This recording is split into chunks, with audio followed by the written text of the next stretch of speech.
Give a big shout out to Brian. Big shout out to Jay, too. Thank you for bringing us comedy, Jay. You're the best. Big shout out to Clyde Gordon. Where you at? Where is he? You gotta stand on the stage. Yes, you're scared.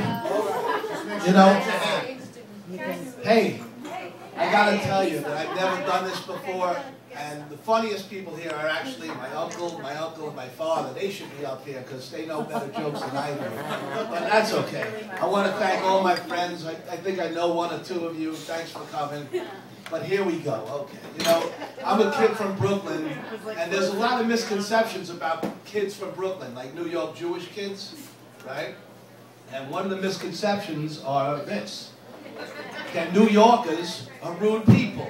We're not rude. Let me explain. We are not goddamn rude. We are tell it like it is people. You might not like what we tell you, but we're straight to the point. Now, Jorge knows this. My friend over there, we work together. And this kid from Boston, he's about this tall. We work together. And he overheard me talking about New Yorkers not being rude. And he goes, "You are rude. You are rude." I said, "No, tell it like it is." He goes, "What do you mean?" I said, "Tell it like it is. We're not rude." He goes, "Give me an example." I said, "Sure. How many New Yorkers does it take to screw in a light bulb?" He said, 3. I said, "No." He goes, "What's the answer?" I go, "None of your goddamn business." I mean, you know, we're right to the point, you know. Now, us Jewish people, us guys who are getting older like me, we're obsessed with sex. The reason we're obsessed with sex is because we don't get it. You know, it's unfortunate. So, you know, we got to think about it a lot, and that's just how it is. You know, I mean, that's really how it is.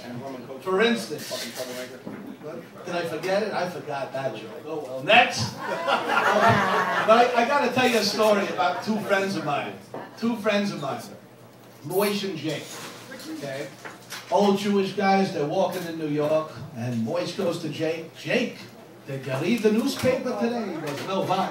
He goes, "Well, let me tell you this. I read a story that if you go into the church on 59th Street, the priest gives you $1,000 in cash."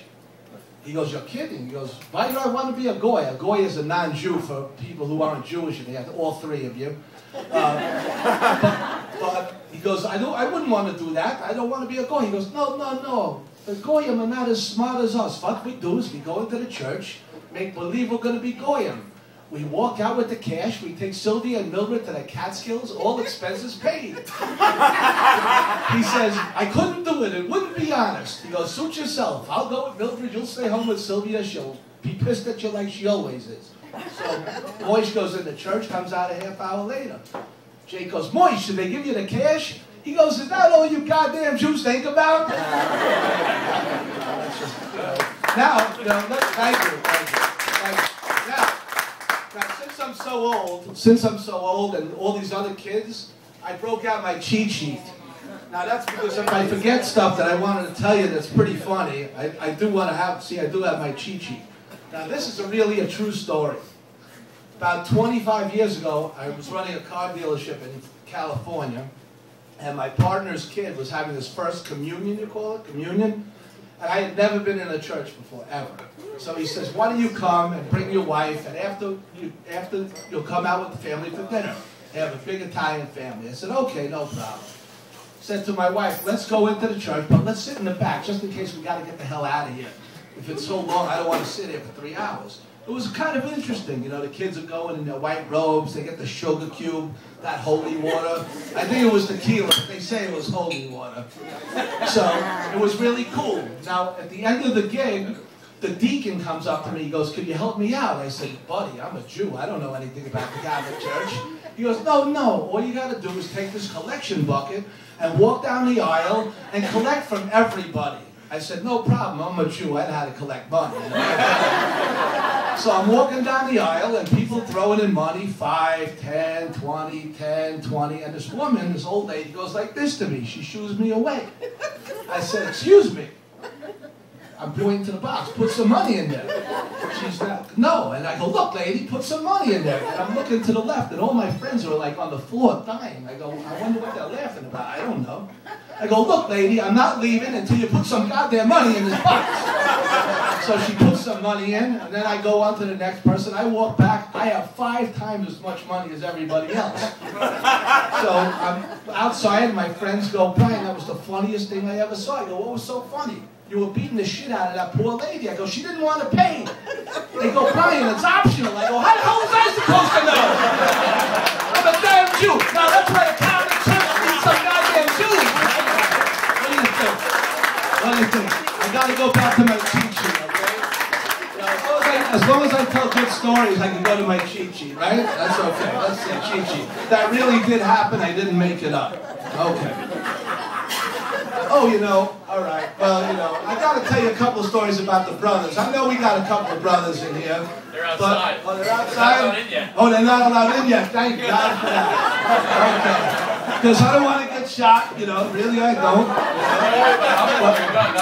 But you know, there is a charter school in Coconut Creek, right? It's not well known, right? It's well known to 175 black kids and their families, right? It's a totally black school. That all the kids are going, it's like goes from 5th grade to high school. Now every single kid in that class is graduating except for one kid, the captain of the football team named Leroy. He doesn't have the grades, but since he's the captain of the football team, he gets to sit up on the dais with the dignitaries. Now all the other 174 kids get together, we gotta help Leroy graduate, we gotta help him. So they march into the stadium, let Leroy graduate, let Leroy graduate. So the principal goes, I don't want to have a riot. Okay, Leroy, if you answer one simple question, we'll let you graduate. What's 5 plus 4? That should be 8. Ooh, I'm sorry. So get up, all the kids, give him another chance. Give him another chance. Okay, Leroy, what's 6 plus 3? Man, I know that's 11. Ooh, that's wrong, Leroy, sorry. Give him one more chance. Give him one more chance. So the guy says, look, we have to move on, but we'll give him one more chance. Leroy, if you get it right, you graduate. Kids, if he doesn't, we move on. They all agree. Leroy, what's 4 plus 4? That should be 8. They all stand up. Give him another chance. Give him another chance.